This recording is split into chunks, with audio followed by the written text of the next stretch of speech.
अपने देश में पहुंच चलो, वहाँ आराम से रहना, कोई जलमता मरता नहीं है, न वहाँ कोई हिंदू न कोई मुसलमान, न दफ्तर है न खेती है न दुकान, न कोई बीमारी न हाल न बच्चे, वहाँ आनंद ही आनंद है। अपने घर में अपने देश में चलो। ये तो परदेश है। परदेश में आकर के कितने जो और कितने जल बीत गए ठोकर खाते, अभी तक किनारे पर नहीं आए और मनुष्य शरीर पाया और फिर उधरी लौटे जा रहे हो, नीचे चले जा रहे हो 84 में नरकों में। अरे भाई मनुष्य में आए, ऊपर चलो अपने घर की तरफ। बड़ा सीधा साधा, तो लड़ो झगड़ो मत, प्रेम से रहो। गांव की लड़ाइयाँ बंद करो, उससे आपको कुछ नहीं मिला। जब गांव में लड़ाई हुई तो घर घर में बैर होने लगा, अब घर घर में लड़ाई होने लगी और घर घर की लड़ाई अब अपने मन से लड़ रहे हो। और सारा जीवन आपने अशांतमय अपना कर दिया, न सोने में शांति, न कहीं जाने में, न कहीं बैठने में, न किसी से बोलने में और न किसी देवता के पास में। ऐसा तुमने मकान में ऐसा कुचड़ा बढ़ा, बिल्कुल अशांति की ज्वाला जलने लगी। तो लड़ाई झगड़ा बंद करो, मारपीट बंद कर दो, आपस में घर में प्रेम से रहो। सब लोग भाई बंद, बच्चे बच्चे सब प्रेम से, अगल बगल में प्रेम से रहो। फिर गांव में सबसे प्रेम हो जाए, एक दूसरे के काम आओ, एक दूसरे की सेवा करो और एक दूसरे का मान मर्यादा ये सब कुछ रखो। तभी अगर मनुष्य का तुम क्षणिक सुख लेना चाहते हो, शांति और आनंद का, तो आपको मिलेगा। लेकिन ये क्षणिक है। जब तक जीवात्मा मनुष्य मंदिर में जगाओगे नहीं और दिव्य नेत्र नहीं खोलोगे, तब तक तुमको आत्म और परमात्म शांति नहीं मिल सकती। ये कुछ नहीं, ये तो इंद्रियों की क्षण, यानी ठंडक आ रही है, उससे मन इंद्रियों के दरवाजों पर बैठ करके वो क्षणिक रस लेता है कि और मिल जाएगा और मिल जाएगा, धन में और मिलेगा, बच्चे में और मिल जाएगा, इसमें और मिलेगा, उसमें मिल जाएगा, उस काम में व्यापार में मिल जाएगा। मिलता तब कुछ नहीं, सिवाय तकलीफ के और कुछ आनंद नहीं मिलता।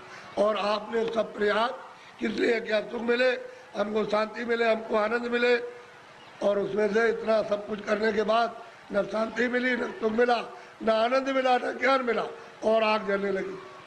ऐसा जीवन आपका बड़ा ही कल्पित और बहुत ही मतलब खतरनाक, अपनी आत्मा को गड्ढा के गिराने में हो गया है और दरवाजे बैठ गए जाने वाली। इसलिए बचो, अभी बच सकते हो मनुष्य शरीर में और बाद में फिर बचने का रास्ता नहीं। इसलिए इसको सोचो कि मैं कहाँ से आया हूँ, मैं किस लिए मनुष्य शरीर में आया, फिर मैं अगर जाऊँगा तो कहाँ जाऊँगा।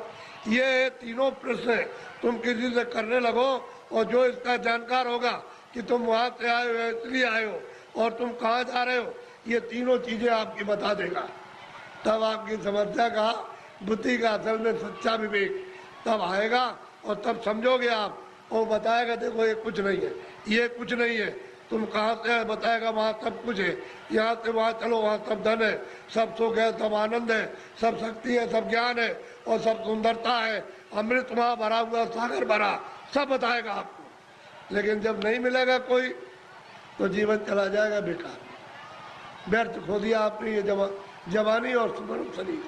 जवानी भी गई, बचपन तो कुछ कर नहीं सकता है, बालावस्था तो कुछ नहीं करती, किशोर भी नहीं, जवानी में आए और बुढ़ापा भी कुछ नहीं कर सकता। तो जवानी में मस्ती में बेकार में उलझन में आपने खत्म कर दी। अब आगे चलने के देने तो फिर तुम्हारे बच्चे ही जवाब देने लगे, अरे उधर बैठ जा, तूने जवानी में बहुत कुछ किया। तो आपको हो जाएगी तकलीफ, कहते वो मेरा बच्चा और मुझसे इस तरह से कह रहा।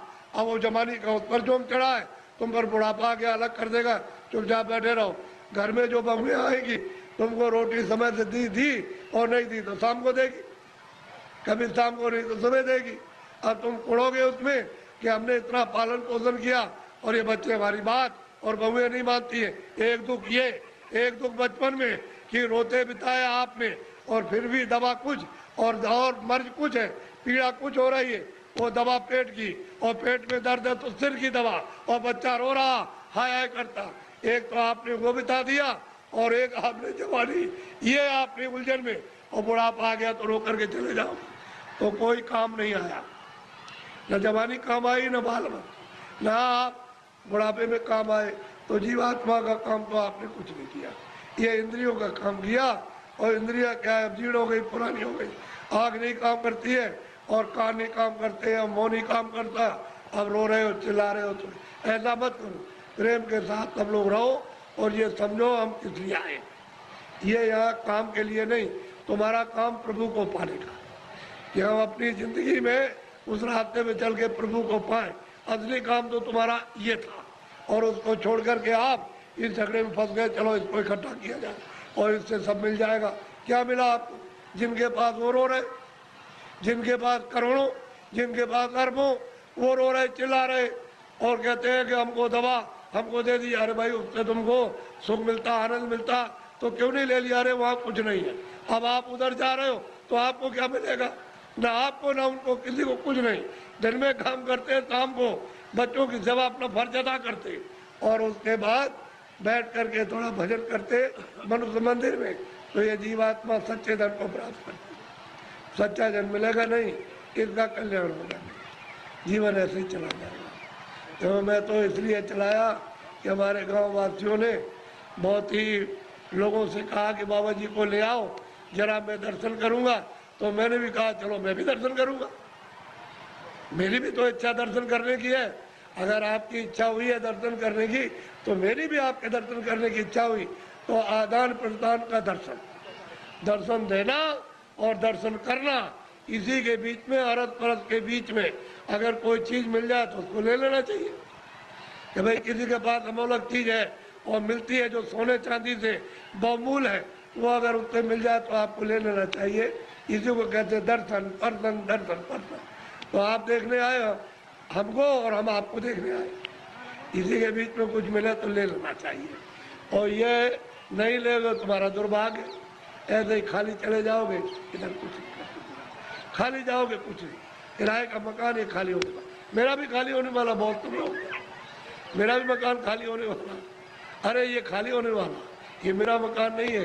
ये तो जितना वो अपना कहेगा क्या ये मकान, आज उसके मकान में काम कर लिया तो उससे कहेंगे आपकी बड़ी दया हो गई, ये मकान दे दिया, आपके मकान में बैठ करके काम किया, ये साफ सुथरा अपना मकान ले लीजिए, हिसाब ले लीजिए। वो मकान खाली करना, और इसके खाली होते ही संसार खाली हो गया, कुछ नहीं। गांव खाली हो गया, जमीन खाली हो गई, सामान खाली हो गया, बच्चे खाली हो, सब खाली, कोई किसी का नहीं। ये है दृश्य मृतलोक का। और आप ये सब कुछ देखते हुए समझ नहीं पाते, क्यों? कि आपको समझ का रास्ता नहीं है।